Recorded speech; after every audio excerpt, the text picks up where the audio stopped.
Krishna, my name is Alakananda Devidasi. I am an initiated disciple of His Grace Sankarshan Das Adhikari Prabhuji, who is a direct disciple of His Divine Grace A.C. Bhaktivedanta Swami Prabhupada, the founder Acharya of ISKCON, the International Society for Krishna Consciousness. Today I shall speak to you about the importance of Bhagavad Gita. Bhagavad Gita is an ancient sacred religious text from India. It was spoken by Lord Krishna, who is God himself, to Arjuna on the battlefield of Kurukshetra about 5000 years ago.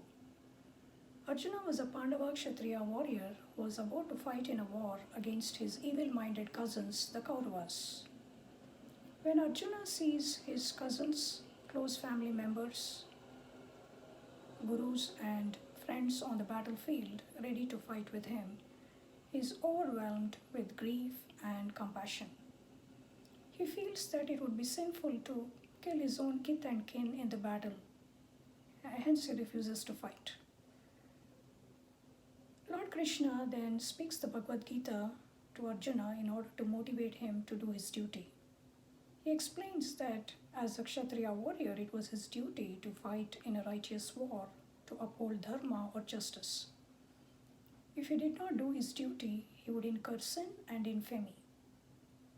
Arjuna is finally convinced and he fights in the war. He emerges victorious by the mercy of Lord Krishna.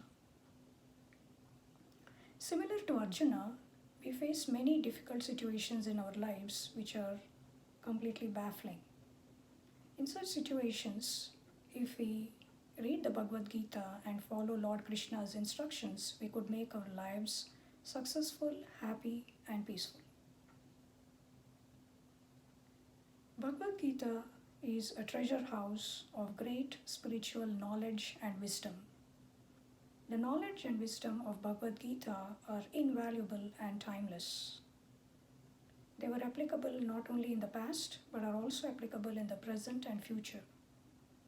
Lord Krishna spoke the Bhagavad Gita not only to help Arjuna, but also for the benefit of the entire humanity. Bhagavad Gita is the supreme science of self-realization. It tells us who we actually are and what our true purpose in life is. It serves as a guide or a manual that helps us to lead our lives righteously in accordance with God's instructions so that we may be truly happy and peaceful. It actually helps us to solve all the problems in the material world. Unfortunately, the valuable knowledge of Bhagavad Gita is not taught in schools and colleges, nor do our parents teach us at home. Hence, it is very important to make an extra effort to read the Bhagavad Gita and follow Lord Krishna's instructions in our daily lives to be truly blissful. Lord Krishna discusses several important things with Arjuna in the Bhagavad Gita. I shall briefly explain some of them. The first important thing that Krishna tells Arjuna is that we are not the temporary material bodies that we wrongly think we are. We are the eternal spirit souls, parts and parcels, and the eternal servants of the Supreme Lord Krishna. The body is temporary, but the soul is eternal. Hence, Krishna tells Arjuna not to lament for the death of his relatives in the war, because although their bodies may perish, they would continue to exist eternally as the spirit souls. Next, Krishna tells in the verse 10.8, Aham sarvasya prabhavo mattah sarvam pravartate iti matva bhajante mam buddha bhava samanvitaha. I am the source of all the spiritual and material worlds. Everything emanates from me. The wise who know this perfectly engage in my devotional service and worship me with all their hearts. Here Lord Krishna is revealing to Arjuna that he is the supreme Lord of the entire universe and he creates everything, the supreme material and spiritual worlds and all the living entities. Hence, it is very important for us to surrender to the Supreme Lord and serve Him with love and devotion in order to be truly successful, happy, and peaceful. The spiritual world is a major part of the Lord's creation, and it is characterized by eternity, knowledge, and bliss. We were originally in the spiritual world, happily serving the Lord with love and devotion, but at some point we chose to enjoy separately from Him. Hence, we fell down into the material world. In the material world, we are covered by the Lord's illusory energy called Maya. We wrongly think that we are the temporary material bodies which cover the soul, and we chase illusory material pleasures which do not give us true happiness.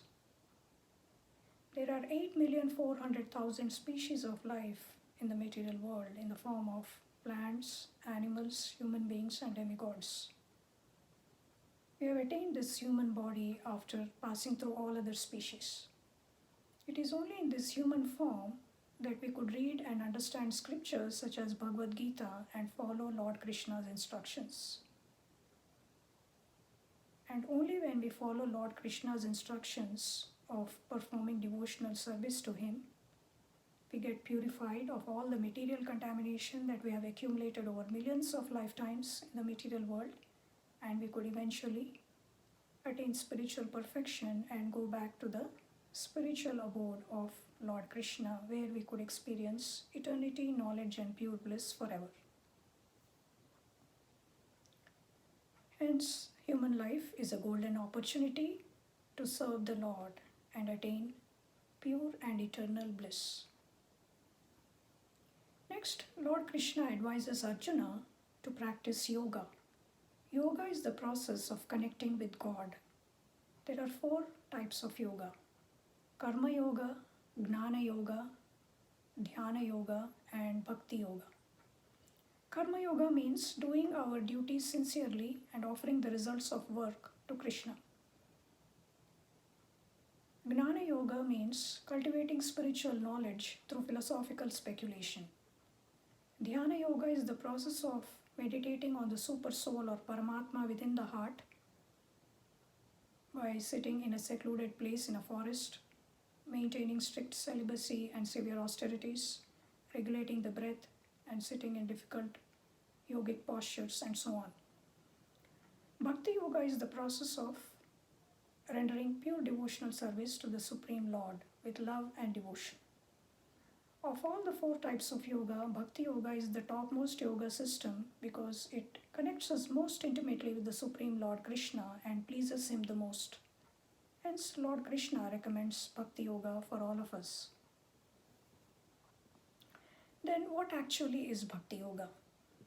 Bhakti Yoga is the sublime art of connecting with the Supreme Lord through loving devotional service. It helps us to establish a reciprocal loving relationship with the Lord and makes us feel purely blissful. There are several ways of serving the Lord, such as hearing and chanting His holy names, glories, and pastimes, remembering Him, offering Him obeisances, performing deity worship, and so on. The simplest method that all of us could do in the present age is the chanting of the Hare Krishna Mahamantra. Hare Krishna, Krishna Krishna, Hare Hare, Hare Rama, Rama Rama, Hare Hare. Then Lord Krishna tells Arjuna that as a final instruction in the verse 18.66, Sarva dharman parityajya mam ekam sharanam vraja aham tvam sarva papebhyo mokshayishyami ma shuchaha. Abandon all varieties of religion and just surrender unto me. I shall deliver you from all sinful reactions. Do not fear.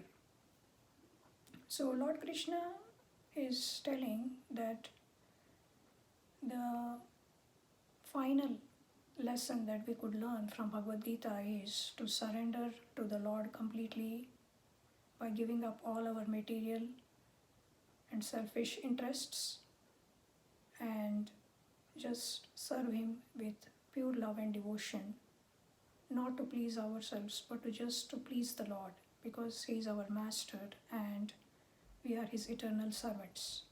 By doing our most important duty of devotional service, we could attain spiritual perfection, become completely purified, and go back to the eternal spiritual abode.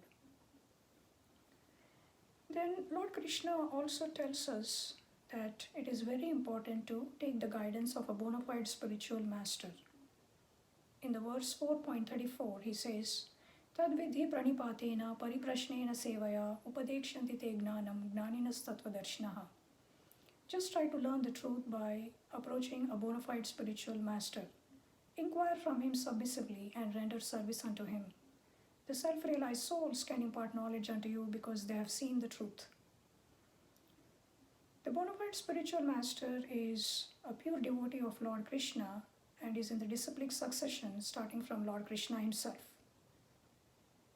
He is well versed in the scriptures and preaches strictly in accordance with the scriptures such as Bhagavad Gita and Srimad Bhagavatam. He tells us exactly what he has heard from his own spiritual master, and thus he conveys Lord Krishna's message as it is without any concoction. And coming to the advantages of Bhakti Yoga, there are several advantages. It liberates us from the miserable material cycles of birth, disease, old age and death. And it purifies us and helps us to go back to our spiritual kingdom where we actually belong. Then another advantage is it liberates us from the law of karma, which binds us in the material world. According to the law of karma, we get a karmic reaction for every action that we perform. The reactions could be good or bad. By performing devotional service to the Lord, we could be liberated from the law of karma, because all devotional service activities are akarma, devoid of all karma. Then the third important advantage is Bhakti Yoga liberates us, or it elevates us above the material modes. The material modes are part of the illusory energy Maya that exists in the material world. They are the modes of goodness, passion and ignorance. Mode of goodness is characterized by knowledge and happiness. Mode of passion is characterized by unlimited desires and longings. Mode of ignorance is characterized by laziness, foolishness and madness. All these three modes condition us to the material world and keep us trapped in the cycles of birth and death. Only by practicing Bhakti Yoga, we can be elevated above the material platform to the spiritual platform. On the Brahma-Bhuta platform, we could remain unaffected by material dualities such as happiness and distress, heat and cold, riches and poverty, honor and dishonor, and so on. We could fully realize the Supreme Lord in that state and experience pure joy. We become equally disposed towards all living entities. Thus, we can be calm, peaceful, and happy and equipoised at all times on the Brahma-Bhuta platform. We should all try to practice Bhakti Yoga and attain that highest state. Then another advantage is Bhakti Yoga helps us to regulate our minds and senses. Our minds and senses are very restless and always looking for pleasures. If we do not engage them in devotional service, they run after illusory material pleasures which do not give true happiness. If we engage them in devotional service to the Supreme Lord Krishna, then by His mercy, we gradually become purified and our minds and senses are automatically controlled. Then Bhakti Yoga also helps us to regulate our eating, sleeping and working habits that promotes good physical, mental and emotional health. Another very important advantage is it helps us to get rid of anarthas or bad qualities such as lust, anger, greed, pride, illusion and envy. These bind us to the material world and make us miserable. So we should practice Bhakti Yoga and get rid of our anarthas as our very important duty. Otherwise, we remain entangled in the miserable cycles of birth and death forever, and we cannot go back to the spiritual world. Bhakti Yoga helps us to develop divine qualities such as kindness, forgiveness, compassion, humility, patience, tolerance, peacefulness, honesty, self-control, and so on. These good qualities will help us to overcome all the stresses and worries of material life. They help us to be calm, strong, and peaceful, and to do our duties successfully, and to maintain peaceful, loving, and healthy relationships with everyone.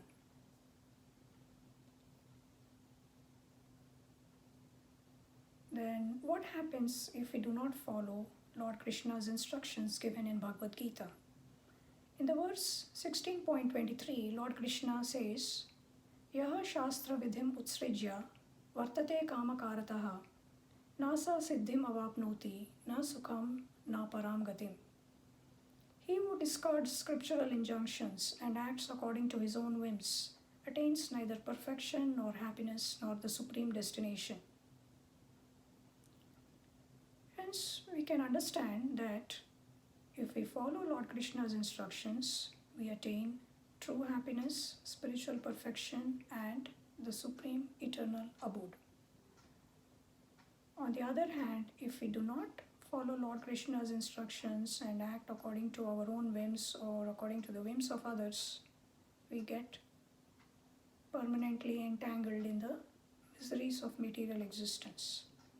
So we should be wise enough to understand that Lord Krishna is trying to help us by giving these valuable instructions in Bhagavad Gita. He is trying to help us to get out of the cycles of birth and death. Then another important thing Lord Krishna tells is that we should offer our food to him before eating. In the verse 9.26, he says, Patram pushpam phalam toyam yome bhaktya prayachati tadaham bhaktya upahritam ashnami prayatatmanaha. If one offers me with love and devotion a leaf, a flower, fruit, or water, I will accept it. Lord Krishna really does not want our food. He has everything. He doesn't need anything from us. He is kindly giving us an opportunity to serve him so that we could be purified and become blissful. Lord Krishna accepts only vegetarian food without onion, garlic, and eggs. If we offer such food with love and devotion, he actually accepts it, he eats it, and sanctifies it. Such sanctified food is called prasadam, and it is highly purifying. It gradually removes all the material dirt in our hearts and minds, and it helps us to awaken our pure love of God. And we gradually become totally purified and attain spiritual perfection and could reach the Lord's eternal abode. Then, on a final note, I would like to mention that it is very important to read the correct edition of Bhagavad Gita. There are many learned scholars who have translated Bhagavad Gita from Sanskrit to English, but most of them are not authentic because they were written by people who are not pure devotees of the Lord. Srila Prabhupada, the founder Acharya of ISKCON, was a pure devotee of Lord Krishna, and his book Bhagavad Gita as it is the most authentic English edition of Bhagavad Gita. In order to get the maximum benefit, we should read this wonderful book, and so that we could make our lives truly successful, peaceful, and blissful. Personally, I have experienced a tremendous transformation in my life after reading the Bhagavad Gita and practicing Bhakti Yoga under the guidance of my gurus. I was able to get rid of most of my anarthas and was able to cultivate good qualities. I was able to find true inner peace and happiness by performing pure devotional service to the Supreme Lord Krishna with humility, sincerity, love, and devotion under the guidance of my gurus. I hope you all will be able to read and understand Lord Krishna's instructions in the Bhagavad Gita and make your lives eternally sublime. Thank you. Hare Krishna.